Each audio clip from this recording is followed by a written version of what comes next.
All right, so let's learn a little bit more about the history of the Greensboro sit-in. David Linnell Richard, no,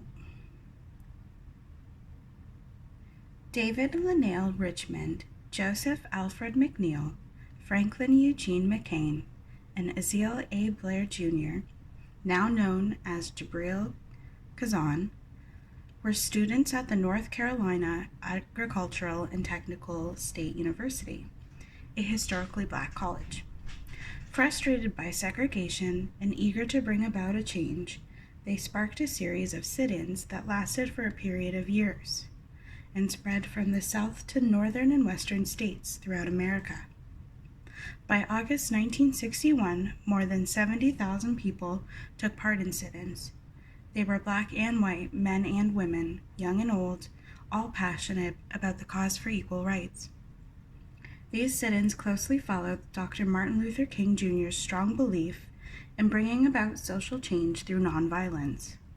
Dr. King's conviction in the peaceful resolution of conflicts was inspired by the teachings of Indian leader Mahatma Gandhi, who believed that freedom could be won with peace.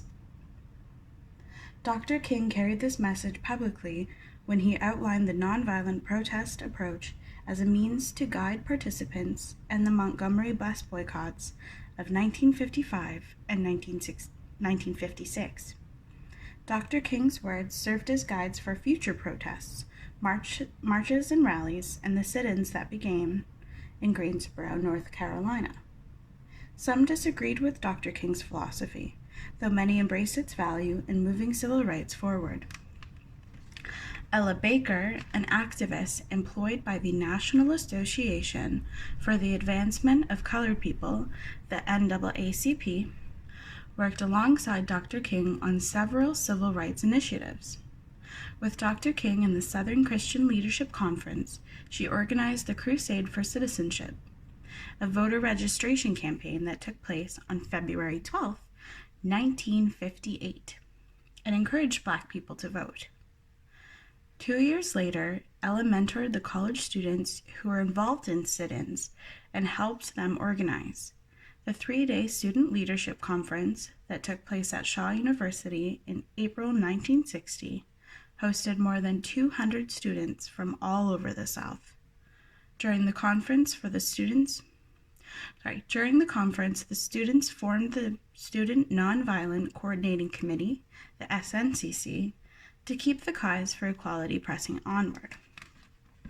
In June of 1960, Ella wrote an article for the Southern Patriot newspaper, which said, "Sit-ins and other demonstrations are concerned with something bigger than a hamburger or even a giant-sized Coke. Negro and white students, North and South, are seeking to rid America of the scourge of racial segregation and discrimination, not only at lunch counters, but in every aspect of life. One of the most enjoyable parts about reading about these real-life events is knowing about the research involved and the details that this research reveals. Like life itself, history in the making is not a perfect science.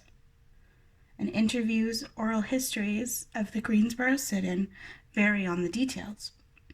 But thanks to these oral histories and information gathered from the International Civil Rights Center and Museum in Greensboro, North Carolina, which is an institution devoted to preserving the memory of the Greensboro sit-ins, it's intriguing to learn that so many important aspects of the February 1960 protests, including that friends actually ordered a donut and coffee when they sat down at the Woolworth's counter. So when we were reading back and it keeps repeating what they said that they wanted for their order, that is true. That is what they wanted, was the donut and the coffee. During the sit-ins, the student demonstrators left Woolworth's each evening and returned the following day. The first set of 4 friends, David, Joseph, Franklin, and Aziel, who became known as the Greensboro Four, sat down on February 1st, 1960. On February 2nd, 1960, more students joined the protest. This was the beginning of a groundswell of friends coming together, making a difference, and changing the world. So there's a lot of information that you can find about the Greensboro sit-in.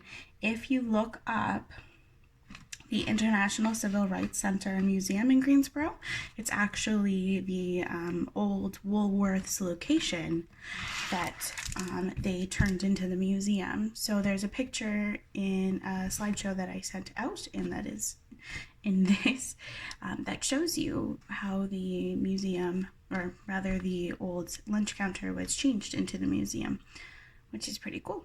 So that's one of the big steps in the civil rights movement. So if we look at our civil rights timeline, which also is in our PowerPoint, it started in 1954 was the beginning, and the Greensboro sit-ins started in 1960. So it's a very long timeline, right? 1954 until 1964, which is 10 years that some of these things happened, and not everything happened in that time. Some things happened later, some things we're still trying to change. So knowing our history and understanding where we started is pretty important, because again, this was not very long ago, so we need to reflect on all of the steps that we've taken to get here and all of the steps that we still need to change to make a better future for everybody. Thanks for listening.